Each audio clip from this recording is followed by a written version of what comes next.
Olá, meus queridos, tudo bom com vocês? Bem-vindos à nossa aula de Geografia, aula do nono ano, aula número 12. Eu sou a professora Flaviane. Não deixem de ter em mãos os materiais para vocês irem anotando ao longo da nossa aula, ok? Então vamos lá. Hoje a gente vai conversar um pouco sobre conflitos étnico-religiosos e movimentos migratórios no mundo, tá? Qual é o nosso objetivo? É determinar quais são e por que ocorrem conflitos religiosos no mundo. Então, primeiro a gente vai falar sobre esses conflitos e na aula que vem nós vamos falar sobre as questões migratórias, tá? Então, a gente vai dividir. Então, hoje a gente vai focar nos conflitos e na próxima aula a gente fala como eles influenciam em movimentos migratórios, ok? Essa aula vai ser um pouco mais pesada, porque, falar de conflitos não é uma coisa agradável, não é uma coisa muito legal, mas é necessário para que vocês entendam questões geopolíticas, questões de dinâmica mundial. Então vamos lá. O que são, Primeiro vamos definir o que são conflitos étnico-religiosos. Esses conflitos étnicos, no geral, envolvem questões religiosas, territoriais, políticas e culturais. Então os conflitos étnicos, dentro ali de um território, por etnia a gente entende povo, então é o povo ali brigando entre si, na verdade. Então, por esses conflitos, eles envolvem algumas questões, que são a religião, o território, disputa pelo território, disputas políticas e disputas culturais. O embate entre grupos ou comunidades com características diferenciadas, muitas vezes resulta em um genocídio. Tá? Então, é o que? A população matando uma a outra ali dentro do mesmo território, a população ela acabar se exterminando. Em alguns casos, o termo conflito religioso é usado no lugar de conflito étnico, porque os motivos religiosos são mais destacados em relação àqueles demais que a gente comentou ali. Tá? Então, por isso, conflitos étnico-religiosos, porque eles envolvem principalmente questões religiosas. Então, o primeiro local que a gente tem aqui de tensão religiosa, de tensão ali conflitante, é o Afeganistão. Quais grupos ali estão em conflito? Fundamentalistas radicais muçulmanos versus muçulmanos. Então, é uma mesma religião com vieses diferentes, tá? Com questões ali religiosas. Eles colocam a religião de uma forma diferente, cada grupo, e eles estão em atrito. Esse atrito ele vem de tempos atrás, ele não é de agora. Então, ele começou ali por questões políticas e evoluiu para uma questão religiosa. De um lado desse conflito está o Talibã, que é um movimento fundamentalista islâmico, e esse movimento governou o país de 1996 até 2001. Por que um movimento fundamentalista? Porque os fundamentalistas, eles levam a religião a um nível alto, a um nível extremo. Então, os muçulmanos, eles têm como parâmetro a Bíblia deles, que é o Corão. Então, os fundamentalistas, eles fazem uma leitura do Alcorão extremamente radical. Eles querem levar o que está escrito ali ao pé da letra. Só que lembrando que isso foi escrito há séculos atrás, então tem muitas coisas ali que acabam sendo extremamente radicais, Então, esse grupo, ele é um movimento fundamentalista por essas questões. O grupo, ele segue uma interpretação ali radical do Islã e defende punições severas, execuções públicas a quem descumprir essas orientações religiosas. Os talibãs prometeram, lutar contra a corrupção e melhorar a segurança. Eles chegaram ao poder com esse tipo de promessa e com esse tipo de mentalidade. Se acredita que esses talibãs, esse grupo ali, surgiu primeiro em escolas religiosas. Então, por isso, é um conflito religioso. A maioria fundada pela Arábia Saudita, que prega uma interpretação rigorosa do Islã. Então, a Arábia Saudita fundou algumas escolas ali. Algumas dessas pessoas estudaram na Arábia Saudita, ou outras elas estudaram ali dentro do Afeganistão, só que em escolas fundadas por esse outro país. E eles têm uma interpretação bem rigorosa ali das leis islâmicas, ali dessa Bíblia deles, como eu falei, que é o Corão. Passaram a promover a sua própria versão da Sharia, que é a lei islâmica. A Sharia é a lei religiosa, tá? Então, tem países como o Afeganistão em que existe a polícia religiosa. Então, religião e governo está atrelado, não está desvinculado.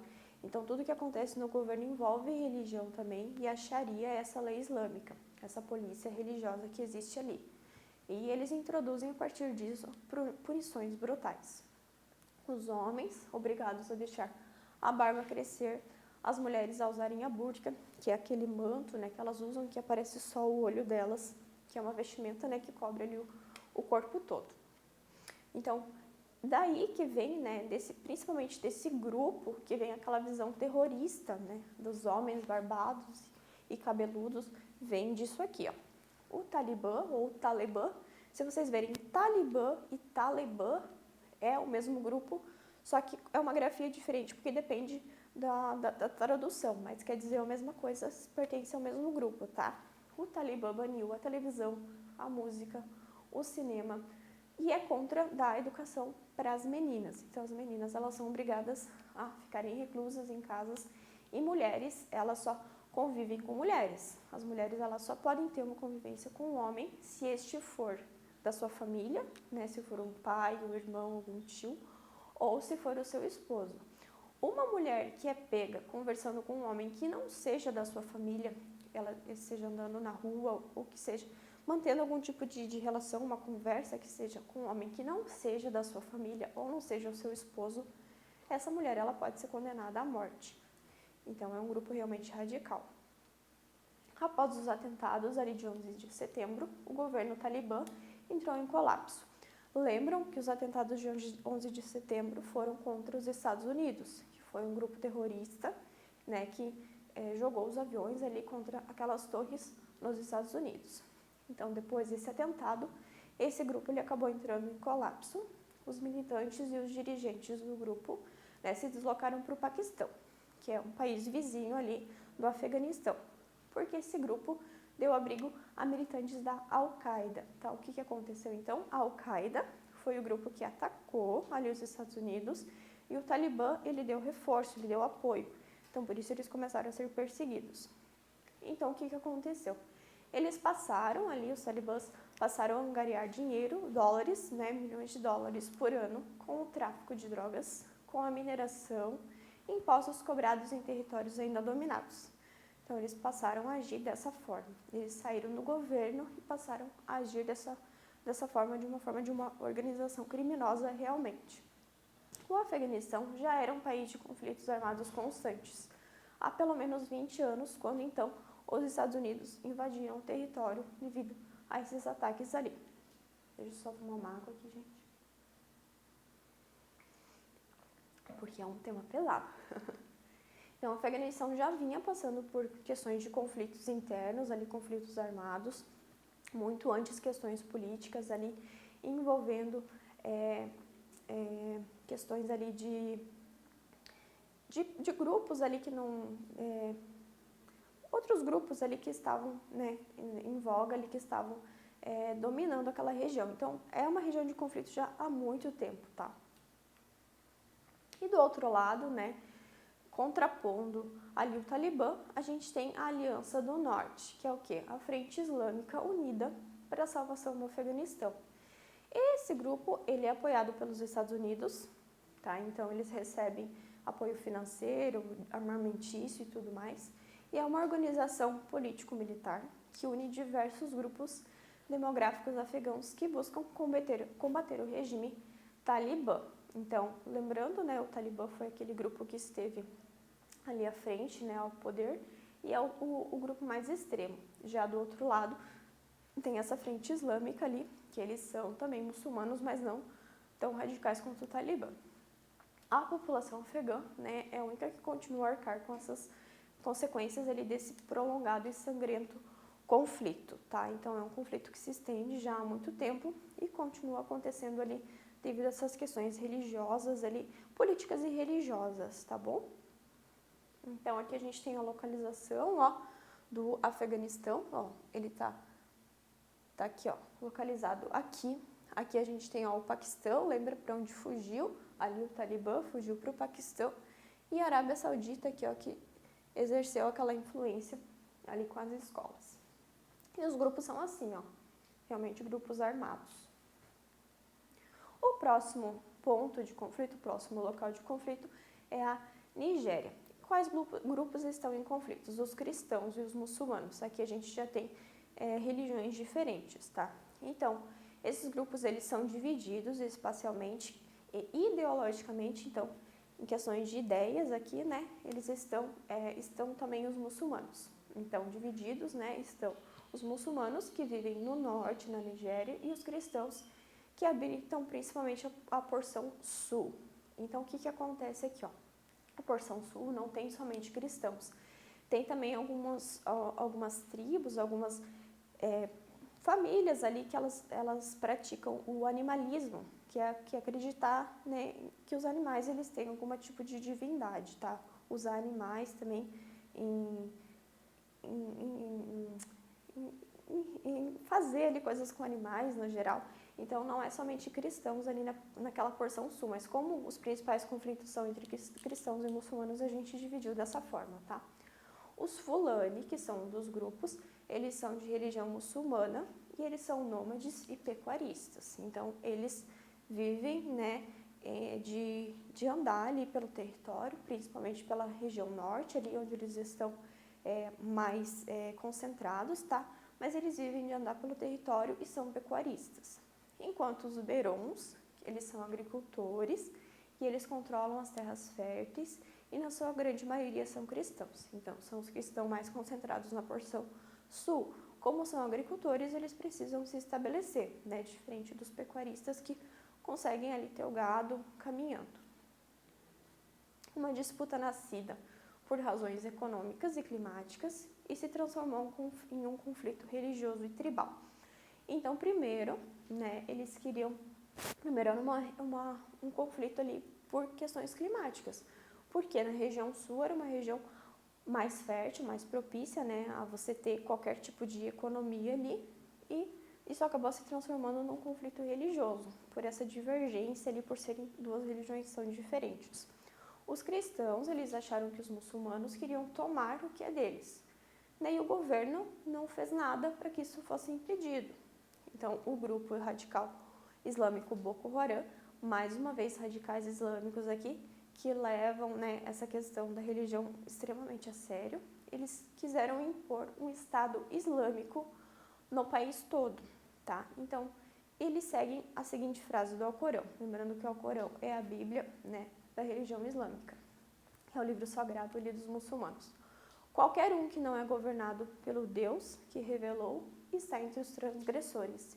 Então, para eles, todos aqueles que não são muçulmanos e não acreditam ali no Deus do Alcorão são transgressores. Então, todas essas pessoas elas precisam ser exterminadas. Então, existe uma campanha contra a educação ocidental por parte desse grupo ali do Boko Haram. O que é a educação ocidental? É a nossa educação. É uma educação que ela é desvinculada, né, da religião. Então, existe uma campanha contra a educação ocidental que, segundo, né, eles ali, os radicais muçulmanos, essa educação ela corrompe os valores morais dos muçulmanos, especialmente das meninas. Então, as meninas elas seriam ensinadas a serem livres, a pensarem, né, a terem uma consciência. Então, isso vai contra esses valores ali muçulmanos, os quais eles defendem. Então, aqui a localização, ó, da Nigéria. E esse é o grupo armado, o Boko Haram, ele se caracteriza assim, tá? Armas pesadas, né? E eles são extremamente radicais. O Iraque também é outra região ali.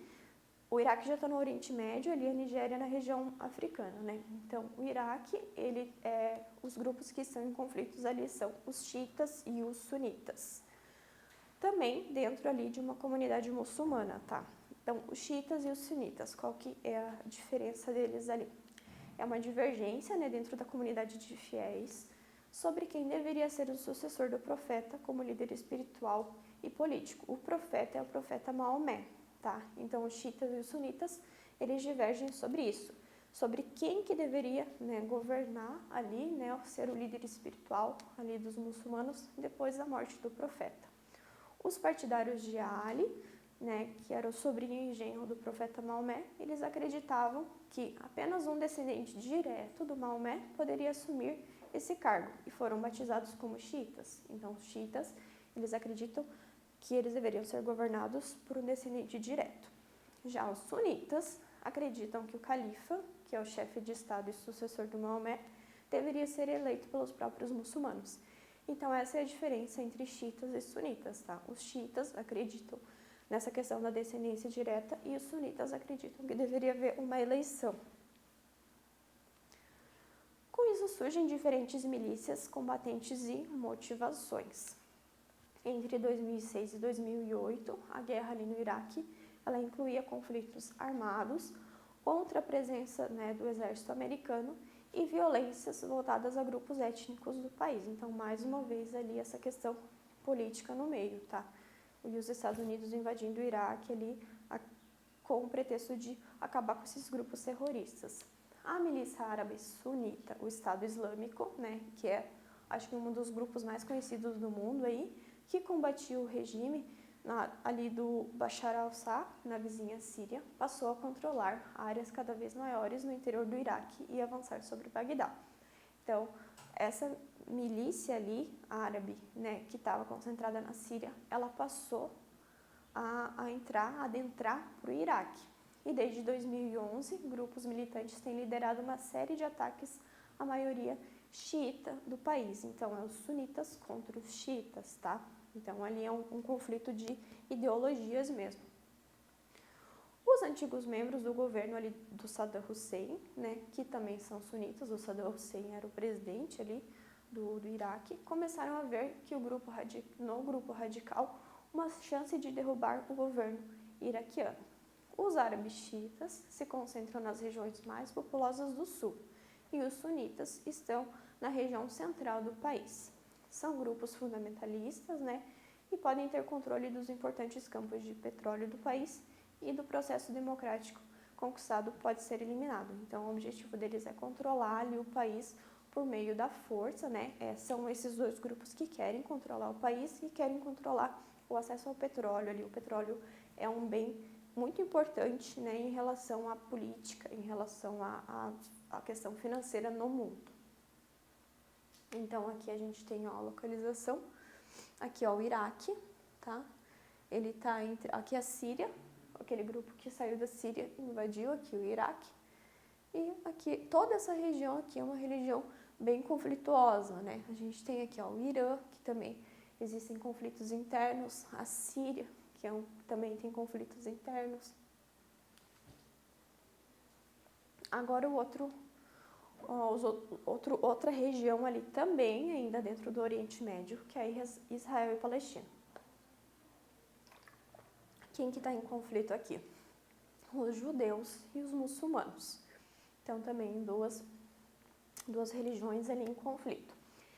Como que surgiu tudo isso? Em 1947, a ONU aprovou a divisão da Palestina, ali do Estado da Palestina, em um Estado judeu e um outro Estado árabe.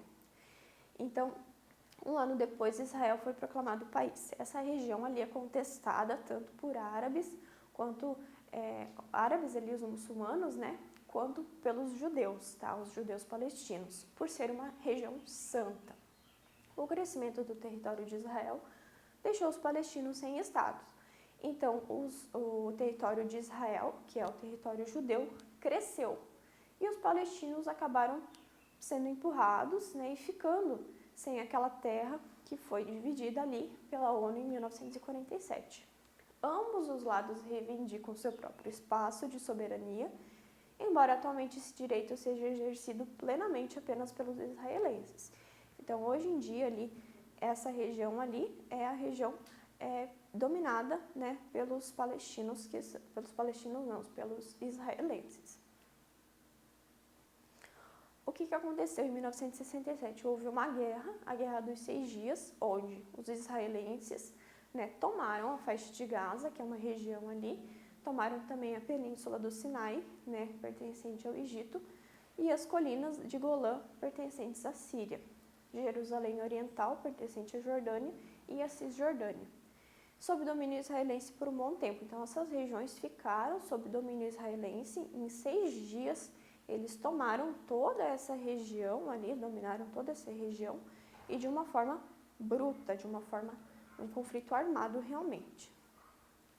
Em 1973, teve início um outro conflito, que foi a Guerra de Yom Kippur, em que os países árabes, né, derrotados lá naquela Guerra dos 6 Dias, eles tentaram reaver os seus territórios. Porém, Israel, né, ganhou novamente. Lembrando que Israel é a parte judia, tá? É a parte judia ali dessa região. Então, Israel ganhou. Em 1979, Israel decidiu devolver a península ali que ela havia tomado do Egito, a península de Sinai. Então, Israel devolve para o Egito e o Egito, assim, passa a apoiar Israel. Em 1987, a primeira intifada, que foi também uma outra revolta, um outro conflito ali dentro da região, foi uma revolta da população árabe palestina contra o Estado de Israel, quando o povo árabe atacou, né, com paus, pedras, com o que eles tinham ali como arma, né, os tanques e armamentos de guerra dos judeus. A reação de Israel, a reação dos judeus foi dura. Então, Israel sempre foi para cima ali dos árabes de uma forma bem bruta, de uma forma bélica mesmo, bem armados. Em 1987, foi criado o Hamas, que visava a completa destruição do Estado de Israel. Então, o Hamas é um grupo árabe que visava, né, com que o Estado de Israel, o Estado judeu, fosse extinto.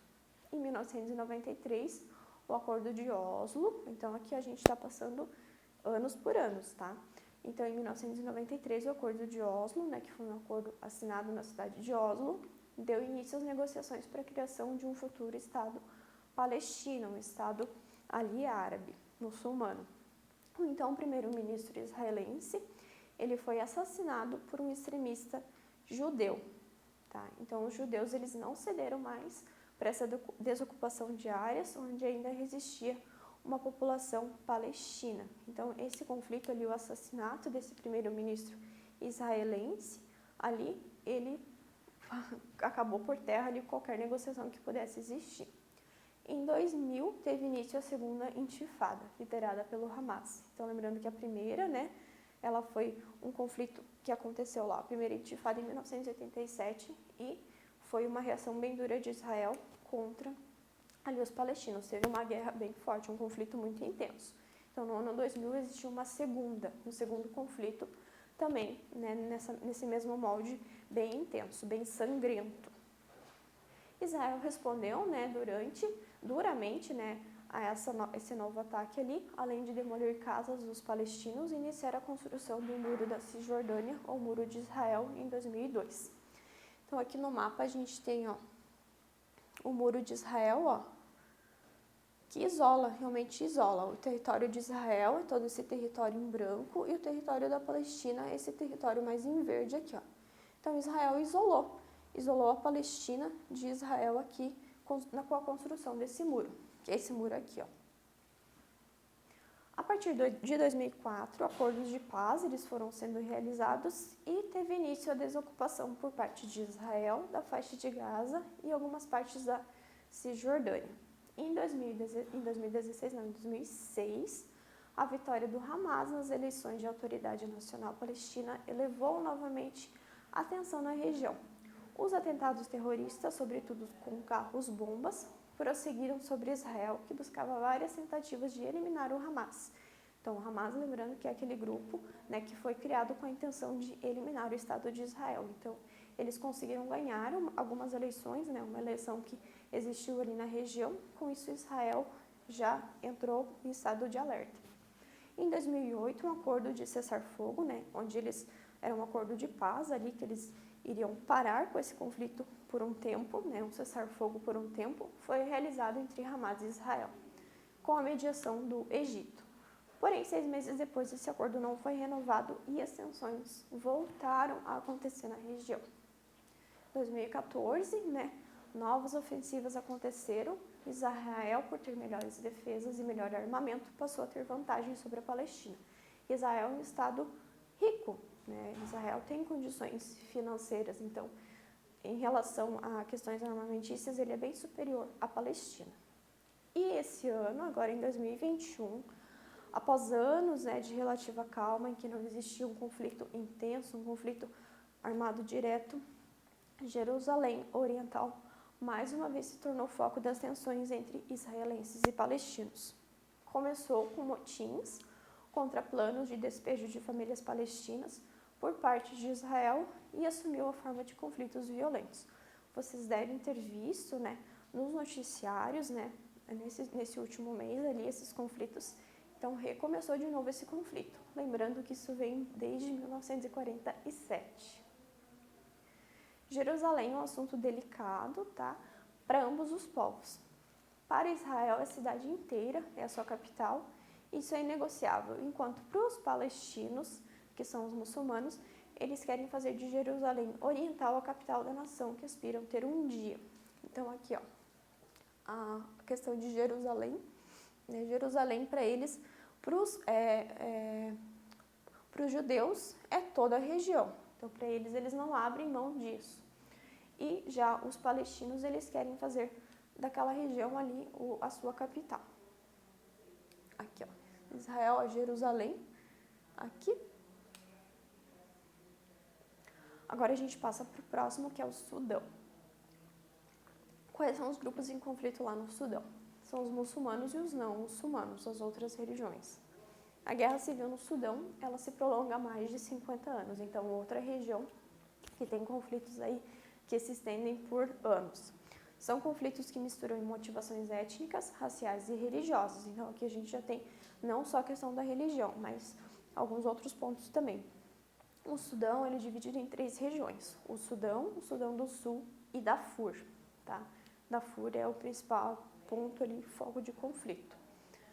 Então, as diferenças religiosas entre a população do norte, que é muçulmana, e a do sul, que é principalmente cristã. Em 1983, né, foi imposta uma lei islâmica a todo o território sudanês por parte de um governo ali, liderado por Gafar Nimeri. Então, ele impôs a todo o território sudanês que, a partir daquele momento, eles iriam ser liderados pela lei islâmica, a lei Sharia. Rebeldes do sul, né, que eram os cristãos, eles justificaram, né, a imposição da lei islâmica à sua política de resistência e violência militar contra o poder autoritário de Khartoum, que é a capital do Sudão. Né? Então, os sulistas ali, que eram cristãos, eles não aceitaram essa imposição de uma lei islâmica de uma outra religião e passaram a ter uma resistência mais violenta e militar. Aqui, ó, o Sudão, aqui é a capital, aí o Sudão do Sul, que se impôs contra, né, o que o Sudão aqui impôs para eles, que foi a lei Sharia, a lei islâmica, eles se impuseram contra, e Darfur, que é outra região ali também conflituosa. Um outro local é a Tailândia, e os grupos em conflito são os budistas e os muçulmanos. O que aconteceu na Tailândia? Um movimento separatista, né, ele provoca constantes e violentos ataques no sul da Tailândia e criou uma atmosfera de suspeita e de tensão entre muçulmanos e budistas. 90% da população do país é budista e 10% é muçulmana. Então, os budistas, eles acabam se impondo contra, né, a prática da religião muçulmana naquela parte ali do território. Tá? Os insurgentes, né, são aqueles que denunciam, né, são aqueles que não querem, né, com que aquilo aconteça. Os insurgentes denunciam a discriminação sofrida por parte da maioria budista do país e exigem a criação, né, de um Estado islâmico que integra as 3 províncias que configuram o antigo Sultanato de Patini, anexado pela Tailândia há um século. Então, é essa região aqui, ó, que está em conflito. Os insurgentes, né, que são aqui os islâmicos, eles querem que essa região toda seja criado um Estado islâmico. Então, seja deixado de lado o budismo e a religião islâmica seja instaurada ali naquela região. O Tibete, que é outro local conflituoso também. Os grupos em conflito ali são o Partido Comunista da China e os budistas. Tá? O que aconteceu ali? A regulamentação governamental aos monastérios budistas, desde 1950, quando o Partido Comunista Chinês anexou o Tibete como província. Então, o Partido Comunista ele controla ali os monastérios budistas. Então, esse é o conflito. Os budistas, eles não querem ser controlados pelo partido ali chinês. Em março de 2008, vários monges, né, eles saíram às ruas da capital do Tibete ali, numa passeata que marcava os 49 anos do movimento contra esse domínio chinês e que levou vários monges ao exílio. Então, muitos dos monges ali do Tibete tiveram que fugir, tiveram que buscar exílio em outros locais, porque eles não eram mais bem-vindos ali devido a essa invasão chinesa. Durante essa passeata, ali em 2008, né, vários monges foram agredidos e mortos pelo exército chinês, o que levou a população tibetana a protestar contra essas atitudes do governo chinês. O Tibete, ela tem essa tradição budista, eles solicitam a criação de um estado próprio em uma região dominada pelos chineses. Então, eles querem sair tanto, né, do domínio chinês quanto praticar livremente a religião deles. Então, aqui, ó, o Tibete, ó, que foi anexado à China, eles querem sair, né, desse domínio chinês, eles não querem mais pertencer ali a esse domínio chinês e querem praticar livremente o budismo. Então é isso, gente. Hoje ficou uma aula mais pesada, né, um assunto mais pesado também, um pouco mais difícil de entender, talvez, mas não deixem de revisar, tá? Não deixem de revisar os slides aqui, essa aula, assistir novamente em caso de dúvida, para que vocês possam fazer as atividades e nós nos vemos na nossa próxima aula.